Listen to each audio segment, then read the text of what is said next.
on my grass walk, just arriving over here at Farnsworth, scoping out. Our fields are still too wet. I'm gonna see what the grass growth is. I might be able to graze on a limited basis. There's some grass coming up there. Not strong everywhere, but it's coming. I'm just getting here to the first fields, and just at a glance, I'm not seeing that they're anywhere near cutting. But this first field here is an underperformer anyway. And there's a big tree in one corner of it. That's annoying. So yeah, because it's been so wet, rainy, and cold, I haven't been to any of the fields to do any of the preliminary work I do before silage and mowing, and walk around the perimeter, make sure there's no limbs and stuff. And there's a couple of big tree limbs that I want to cut out of here, and I haven't done that even, because getting the tractor and the equipment over to get the firewood and stuff out, it's just been too wet. It's coming along. It looks like it's grown. We'll see what the grass measure says, what the grass stick shows, and see. But I think we're, fortunately, hopefully, what I want to say is we're grazable at the farm, but we're a couple weeks out from silage. And that's good, because I need that time. I need to be grazing because the cows are sick of silage. I'm sick of feeding the cows silage. Everybody is just chomping at the bit to get out of the barn. And I'm right there with them. I want to turn them out because that frees up a whole swack of my time. And it's better for the cows. But I need to have a full summer of grass and grazing, and I need to have a good silage year. So timing is of the essence. Getting it right is 9/10 of the process. And someone was saying, I forget what the context was, but someone was saying something about gambling, and I was like, you know what, farmers are not risk averse. Generally, we are gamblers. We roll the dice every single day, every single year. We make more critical gambling type decisions than the average casino junkie does in a morning. We make those every day. So whether to cut or not to cut is a big gamble, because either way you could be gaining or losing in big ways and consequential ways. So grazing too early, mowing too early can really set back the growth of the sward. But waiting too late reduces the viability, the quality of the feed, the nutrition, so many things. I'm just seeing another reason to get out here now and walk and actually get over here with the tractor and chainsaw and equipment, is I see some cherries popping up. And I think if you recall from my epic bad decision to cut second cut last year so late into October, and then suddenly realizing, wait, these trees are dropping their leaves, and wild cherry leaves are full of cyanide, and a cup of dried wild cherry leaves in the fall kill a grown cow. So cutting them out of the hedgerows so that leaves don't blow into the forage is going to be essential. So I know where the other ones are that I need to get rid of, that I spotted last fall, but I'm just seeing 3 small new ones come in, and we got to get those out of here, because we just don't need to risk. Now, theoretically, the leaves, once they're ensiled, don't affect the cows, but I don't want to take, I know that I'm sure that I've ensiled wild cherry leaves before. And I think last fall I had a bale and nobody died. But I'm really careful not to rake them or cut them and give them a wide berth, but I just don't want to run the risk. So it's easier to cut the saplings down and get rid of them, and not have to think about where I cut, when I cut, what time of year it is, and whether I need to avoid something. So that's definitely, I think those 3 or 4 are the only ones I'm seeing right here, but I got to keep an eye out for the other ones. All right, let's get walking.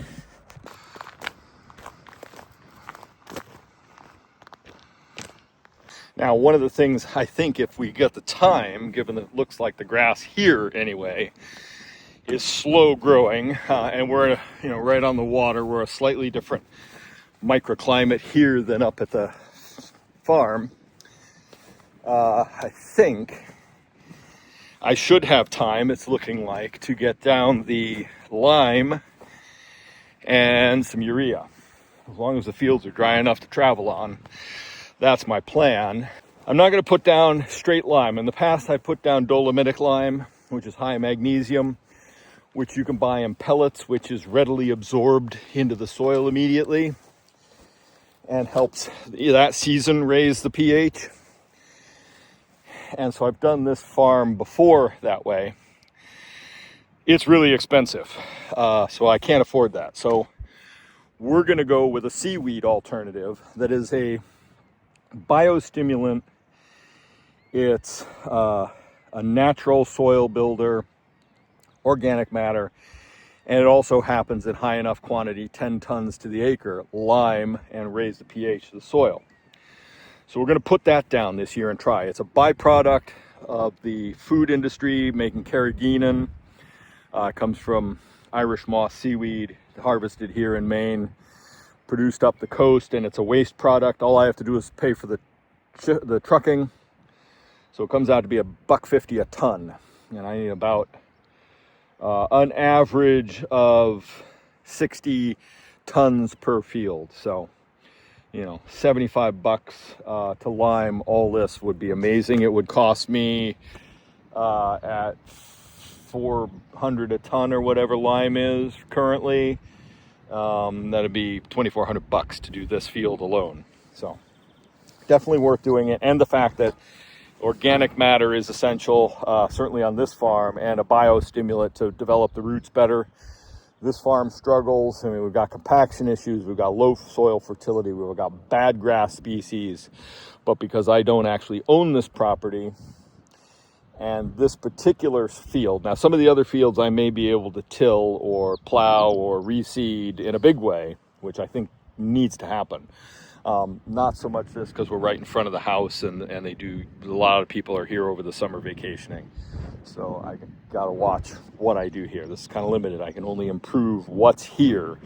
I can't replace it.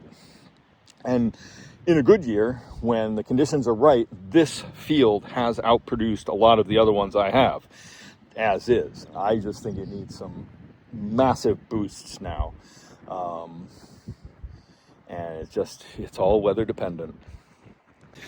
It is deceptively cold out while I'm sweating from walking, and there's beads of sweat dripping from my brow. The sharpish wind at my back is freezing me. And certainly coming right off the coast, I can believe it here, the grass is not growing well.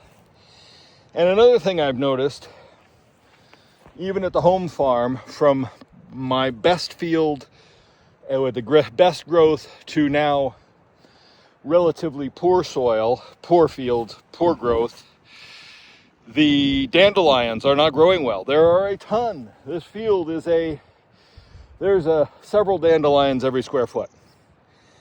But the stems are short and the greens are almost non-existent. That must mean something that I don't know. I'm going to try and find out for all our sakes. But yeah, I'm really amazed at, and I can't remember year to year whether this is a thing, but it just seems like in the areas that aren't pasture, the dandelion greens are huge, the dandelions are huge. Is it a compaction issue? Is it a nutrient issue? It's got to be an indicator of something, and I hope to find out. I'm going to take some photos and ask some questions at the university.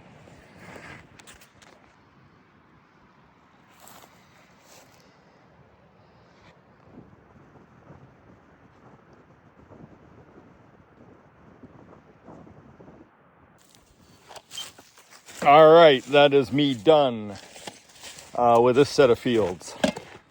I'll upload the data, and I got one last set of fields, another 6 acres to walk. I got to drive over there in Friendship, and then we'll know what the grass growth is once I submit that final set of fields. So I've said I'm going to spread the seaweed on the fields as a liming agent because the fields need to be limed. My soil test shows the home fields are pretty good, 5.8, 6.1, I think. Neutral and ideal is actually 7. These fields here are more like 5.4, 5.6. So they've got a ways to go. Anything above 6 is preferential because clover grows best at 7, really, but all the grass species we want will grow better above 6. And that'll certainly help the fertility. It also helps the uptake of nitrogen and phosphorus and all the micronutrients and everything. So having the soil pH correct is really ideal, and it's cheap. Lime or a liming agent is really the cheapest fertilizer you can get because it does so many things, and it alone should boost the growth of the grass. So I didn't do as much last year as I wanted. I did the year before. Last year was just such a shit show with the drought. So these fields, there are some that I wouldn't dare go in and others that are okay.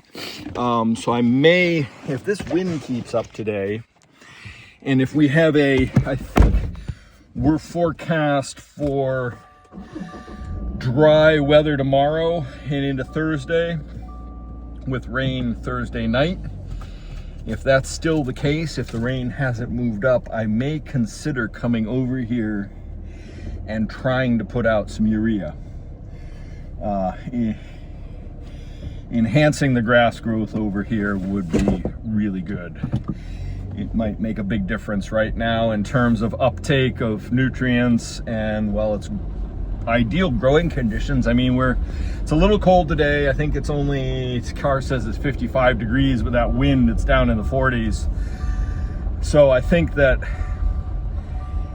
we're in great grass growing weather. A little early, 60s is better, and warmer nights. But we're going to be in the 30s overnight, upper 30s for the next few nights.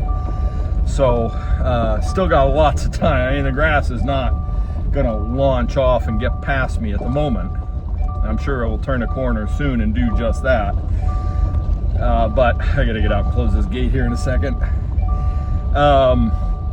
So yeah, getting it limed will definitely help. It will also help damp down some of the weed species we don't want. Won't have to use any chemicals or anything, which I don't like using chemicals anyway on weeds. Or, everything. The cows will eat 90% of the weeds we have, and they're not toxic, so I don't care. It's the blueberries, the wild blueberries that encroach. It's the ferns. It's the acid-loving species. So if I can get that pH pushed well above 6, a lot of the weeds will go away, just because we've enhanced everything. So, all right, I'm gonna close this gate and get over to Friendship and measure that last field. Again, totally different climate here. Up the coast a little bit from the farm, 5 miles. Sunny, beautiful day, right on the water, but the trees shelter this field from the wind. It's warm and sunny. The grass is growing nicely, nice and tall. It's getting there. Still not time to cut silage here, but we're closer than the other fields, and every bit as strong a growth here as on the home farm, despite no fertilizer here yet. At least the home farm still has, the remnants of the manure that the cows dropped. But this farm is wetter. So where I'm thinking about spreading urea at Farnsworth, I might try and wait a little while here, even though this is a little more further advanced. And so if I spread urea, I've got to wait. I'm only going to put down 23 units of nitrogen to the acre. Normally I'd go double that, but 22 at an absorption of 2 pounds of nitrogen a day into the grass, that's 11 days I've got to wait before I can cut silage. So I don't want to put on, 42 pounds and have to wait 21 days. Because then I think if the weather window was right and I was all of a sudden waiting for the nitrogen to fully absorb and dissipate out of the plants So it's not too, because when you ensile a high nitrogen forage, it can sicken the cows. So eating it. So I have to be careful with that. But I think at the 23 pounds to the acre or whatever, 23 units, that will be better than nothing. And if I can get that down first, and then like this coming next few days, maybe, I mean, there's a wet patch right there. There's some standing water right there. There's a couple of low wet patches up there, but I can avoid those. And because I'm spreading with a wide enough spread pattern, I can go around those wet spots and not have to drive through them. So I think it may be worth trying in the next couple days, at least at Farnsworth, and then maybe come here. Home farm, again, is a little dicey. It shouldn't really need it, although it could use it. But yeah, I've got to come up with a strategy here. If this wind keeps up, and tomorrow, and I think tomorrow might be a little warmer than it's supposed to be today. So if all these things can come together and get some urea down, then maybe next week, if we don't get a heavy rain over the weekend, I can possibly think about getting the lime, the algae fiber it's called, and start getting the dumps of that, because it has to be dumped at the home farm.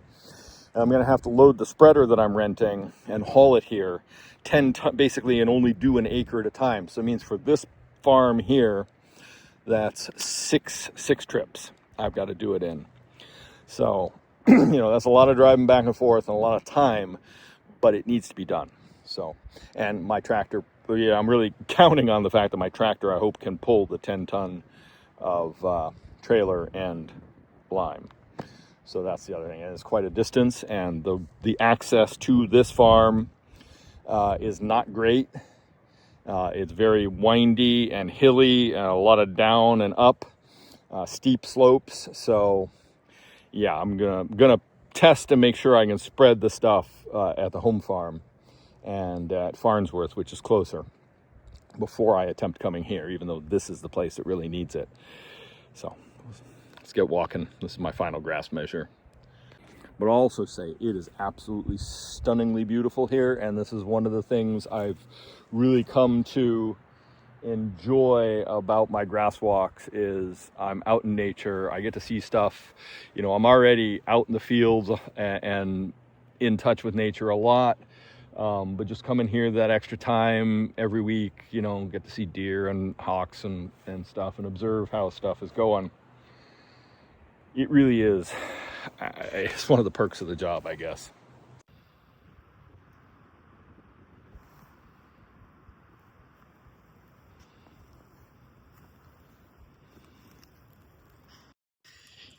Wednesday, the 13th of May, and it is bitter cold with a breeze that is chilly.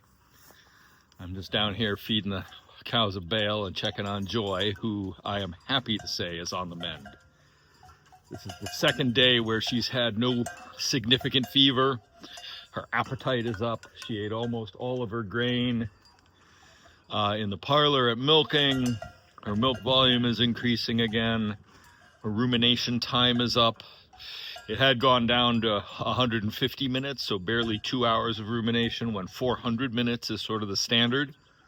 So she is back up. She's about 525 right now. So that is huge. She is doing great. Supposed to have rain later today and tomorrow. I'm actually headed down to get the tractor so I can put the spreader on it. I want to try. I have an appointment today.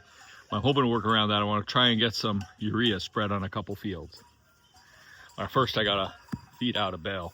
Now, hopefully, we got a new tarp or a piece of sailcloth coming for a fly over that pen. That will greatly save the fact that a slight breeze is causing that to blow around.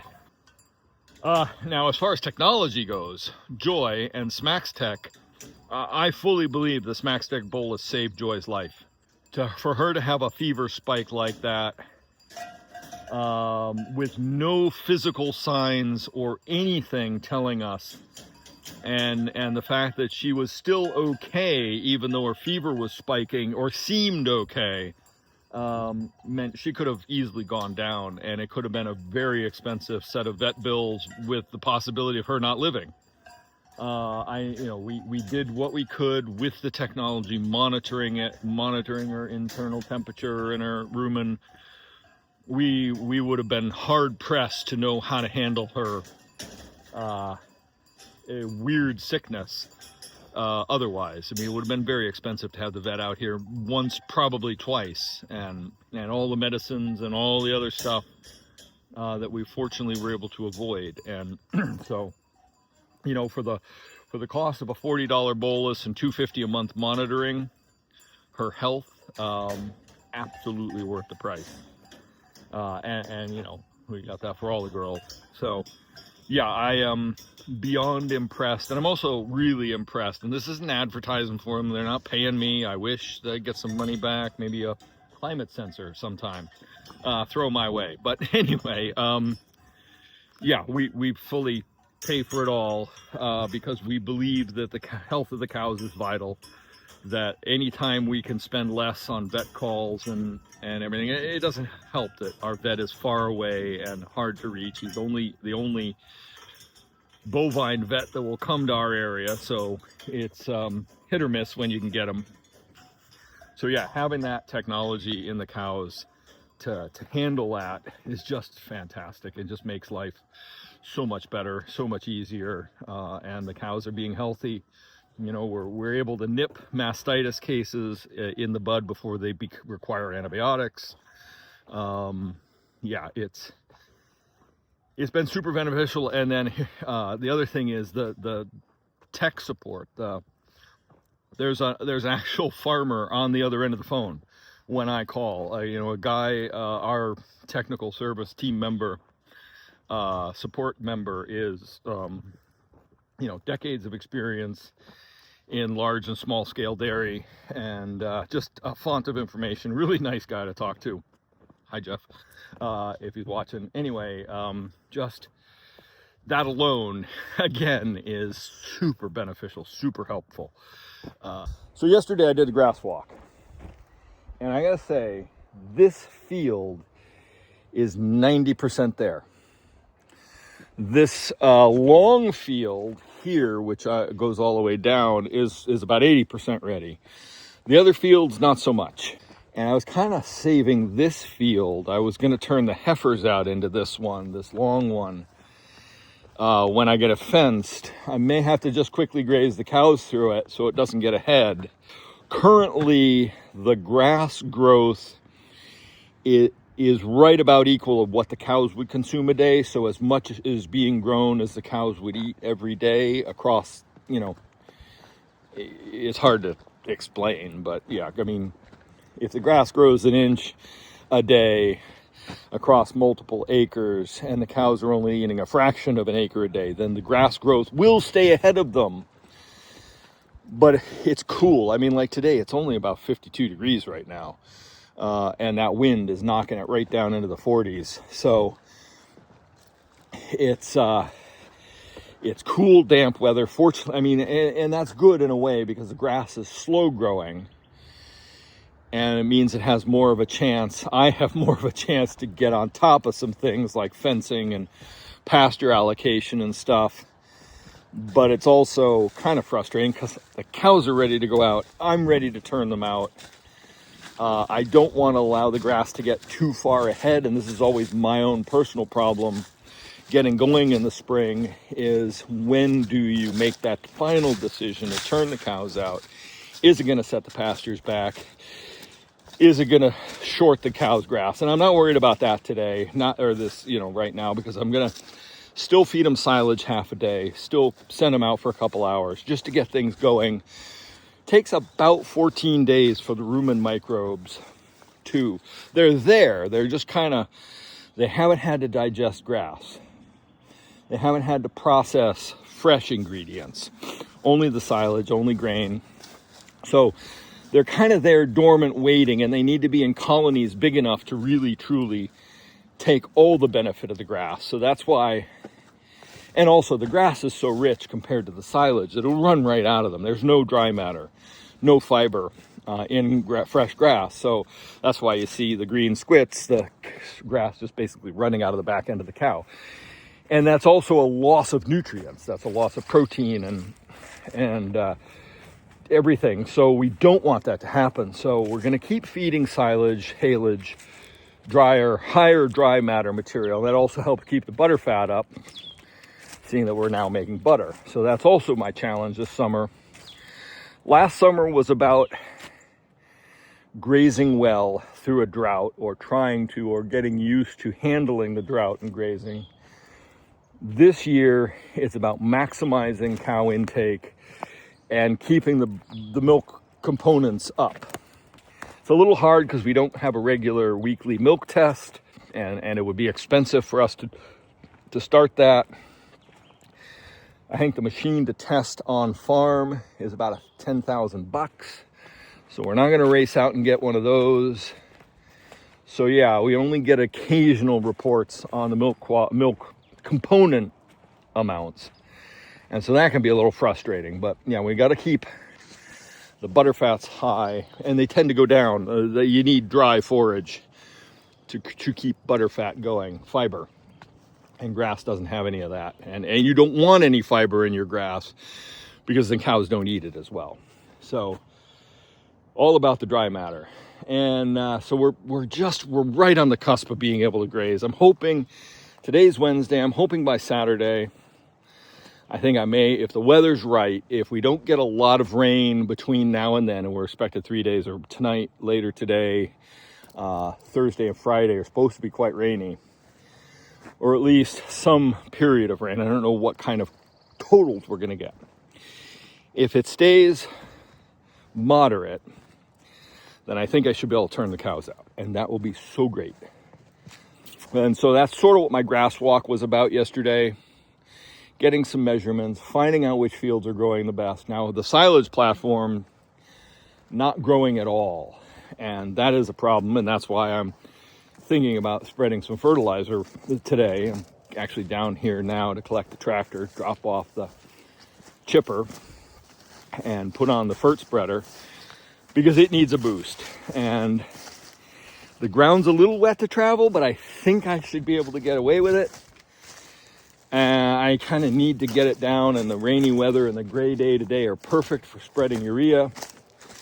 So I think that's what I'm going to do, at least on my main biggest field.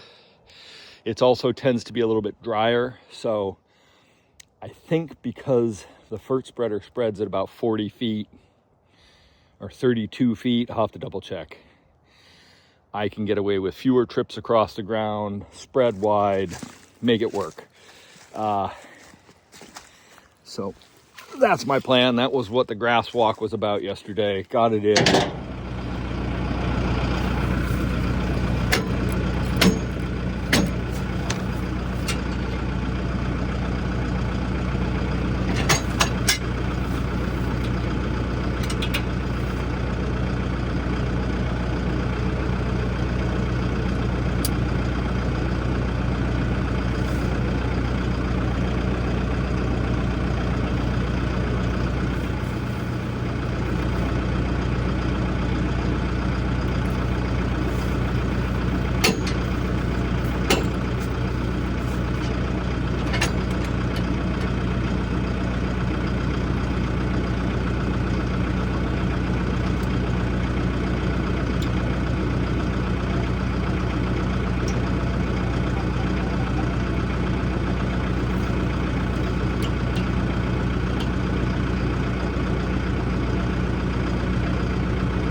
That's got that off, and I've remembered to bring the PTO shaft with me because I need to share the PTO shaft between implements.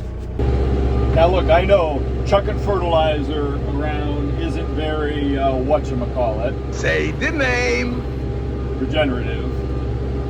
But again, let me stress, I'm basing my adding nitrogen to my system, the extra urea, based on forage testing, soil testing, and manure testing. So I'm trying to fill in that gap between the clover growing in the fields, any manure that I hopefully will spread, and any shortfall, and the urea is there to cover the shortfall specifically.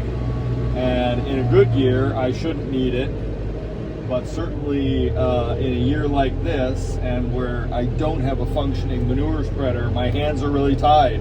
I've got to feed the cows. It would be irresponsible for me to not try and grow the grass they need and just rely on, I have a limited number of fields. If all my fields are pretty worn down.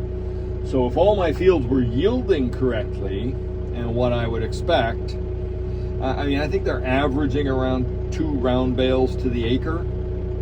I need it to be between 5 and 7 bales to the acre. And that would, each cut for 2 cuts, or maybe 7 the first cut, 5 the second cut, I would be more than happy with that. I would be able to really not have to buy forage in the winter.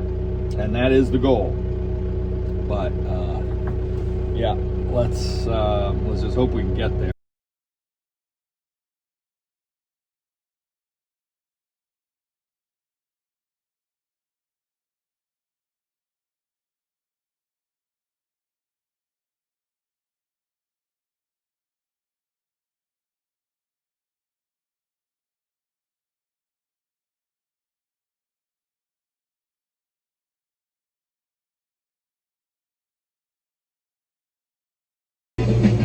All right, I am out throwing some fertilizer down. I'm not going to go do the other set of fields. I'm just going to do the main field at Farnsworth, and if I have anything left over after I do this next little section, I'll top up one of the tiny fields.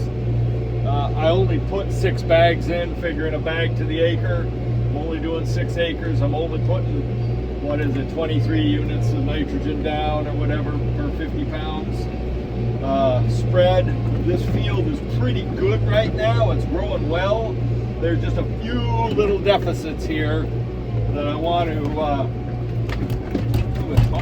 I just want to hit this couple little sections that always falter. The rest of it's growing really well. I threw a bag of clover seed in here just to spread along with it. We'll see if anything comes of it.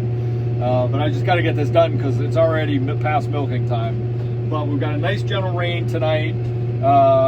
It's been raining for a couple hours, just kind of spitting. And then tomorrow we got a 1/4 inch. This is perfect weather for spreading urea.